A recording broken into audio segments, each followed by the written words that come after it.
Alright mga Lods, so welcome back sa ating channel, Yats Motovie here. So yun, meron tayo ditong Yamaha R15 B3.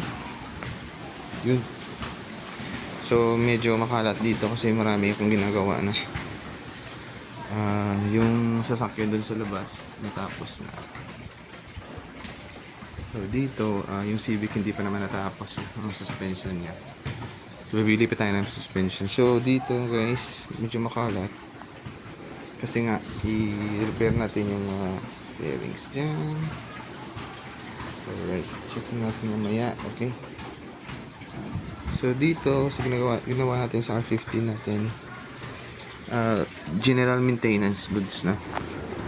So, palit tayo ng coolant. Ito yung Yamaha coolant. So, hindi na to dapat hinahalo ng water, no need na. Premix na to, no. So 1 liter to, medyo ang yung sobra ipang add na lang dito sa reserve, no. So dito ginawa natin, lagyan natin sa TDC yung placement ng clearance, yung valve clearance, kasi mag-adjust tayo ng valve clearance. So lagay natin sa top dead center. Mayroong arrow yan. Tignan to. Itong arrow na to. Ito yung nag-i-indicate dun sa piston sa taas. Ganoon yan. Kung nasa TDC na siya. At dapat meron ditong guhit din na nag-indicate na TDC na. No? At alugin nyo yung yung valve. Kapag naalog na, pwede nang i-adjust yung clearance. So gumamit tayo ng filler gauge. Ito. So, para malaman nyo yung clearance guys, punta kayo sa yung upuan. Check natin sa upuan. Dito yung manual. Check natin. Dito yung upuan. Sa ilalim yan. Tignan nyo. Dito sa ilalim, dito nyo makikita yung vehicle emission control. Dito natin makikita yung idle mix. Yung idle mixing. CO 3%. So yung fuel natin is unleaded, no. Yun. Alright, YZF R15 1.5 displacement 1.5cc, tune up. Ito yung tune up specification niya, read or manual only. Okay. So yung tune up natin, yung idle speed ay dapat nasa 1.4 or 1.5 or 1 RPM, pwede na yun. Ignition timing, hindi yung ignition timing, nasa 1.4 RPM. So yung clearance nya, yung intake, yung sa taas na valve ay nasa 0.10 mm, no? At yung pinaka max nya is 14. So mas ito yung yan, basic, yung standard. Ito yung 21, yung sa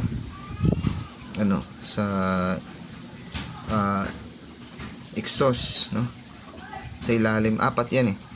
2 sa taas, 2 sa ilalim. Sa ilalim yun yung exhaust, 21 mm. Sa taas, 10. Dapat make sure na cold yung makina. Yun na, may cold dyan, no? Ito yung spark plug gap, 0.8 dapat. So sinukat natin yung spark plug natin, dapat mas 0.8 mm na. Sunod to. Okay. So lubrication nya guys, yung oil lubricant ay nasa 10W40. So pagkita natin yung oil na ginamit natin, 10W40.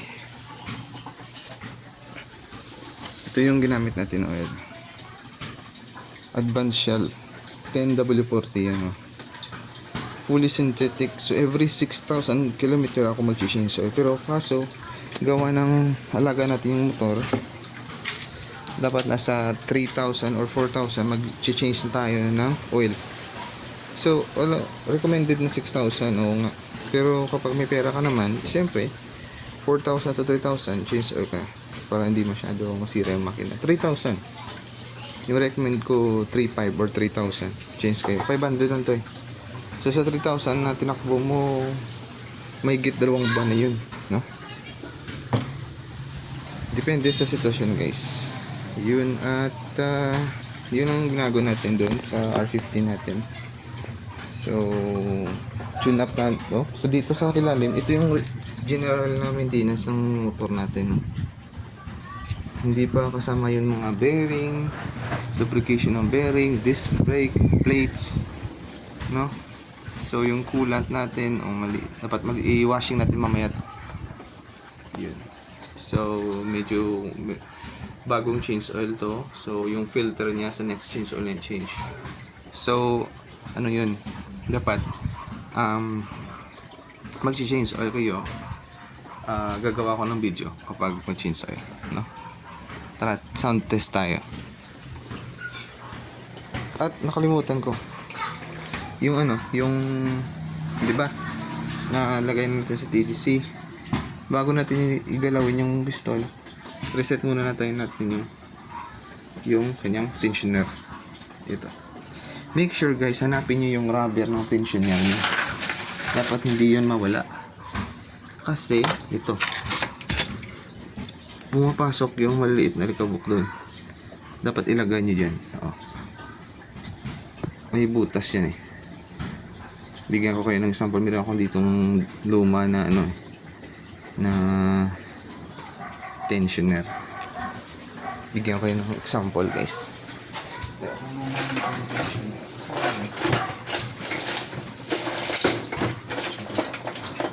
Ito yung lumang tensioner. So dito pumapasok yung mga likabok, tubig o ano pa. So lagyan nyo ng rubber dito. Yan. At mag-reset, papakita ko na rin para isang video na. Tara. Mag-reset nito. Saan yung reset na nag-DIY ako ng isang tool na nagre-reset. Sana yun? Hinahanap ko ngayon eh. Nawala. Ay, naku po. Sana yun. Eto. Gumawa ako ng tensioner reset tool. So, tignan nyo.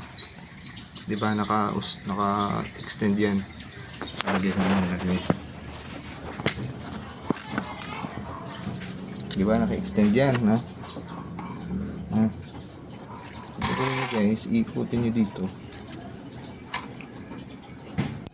sa loob. Kita nyo ba? Yan. Iikutin nyo yan, no? Hanggang pumasok yung kanyang parang titi-titi. Wait, open ko.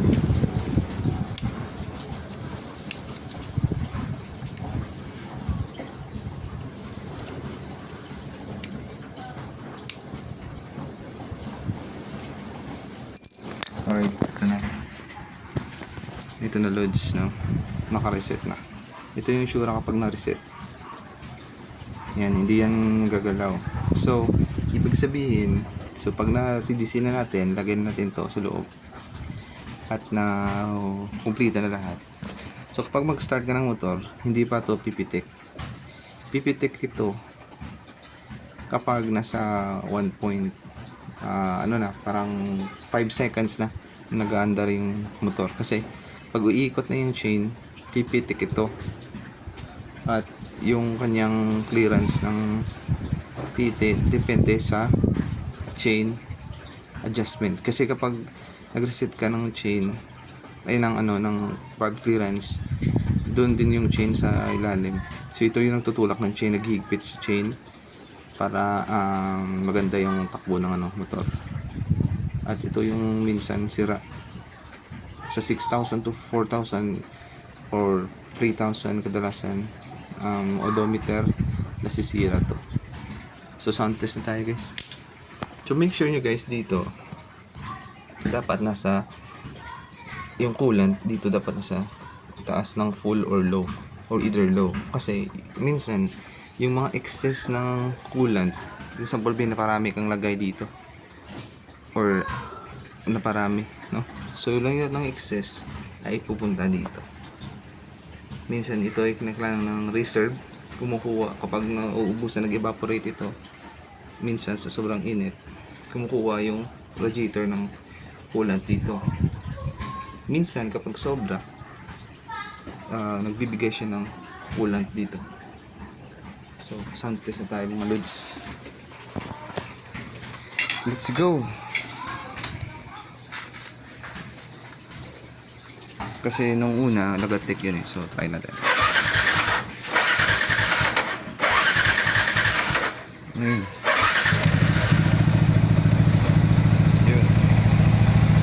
So maganda na yung tunog niya. Nasa very good condition yung motor natin. So yung RPM natin ay nasa 1.5.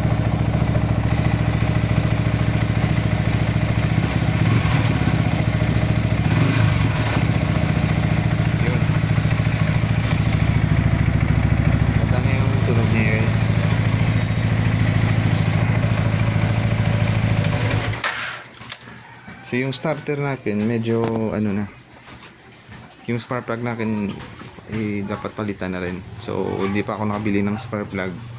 So kapag maka-time ako, bibili ako ng spark plug kasi yun, tignan nyo, nag-start, mahina yung mag-start, di ba? Pag start nyo, pangalawang start o minsan one click start na. Kapag mahina yung start, yung R15 nyo or ano, kahit anong motor nasa radiator yan, or hindi, nasa spark plug. So update ako mamaya sa new video guys. So babalik natin yung pairings. So dito lang muna yung video. So kapag bago ka sa aking channel, please subscribe, no? Ang channel. Let's go. Approve.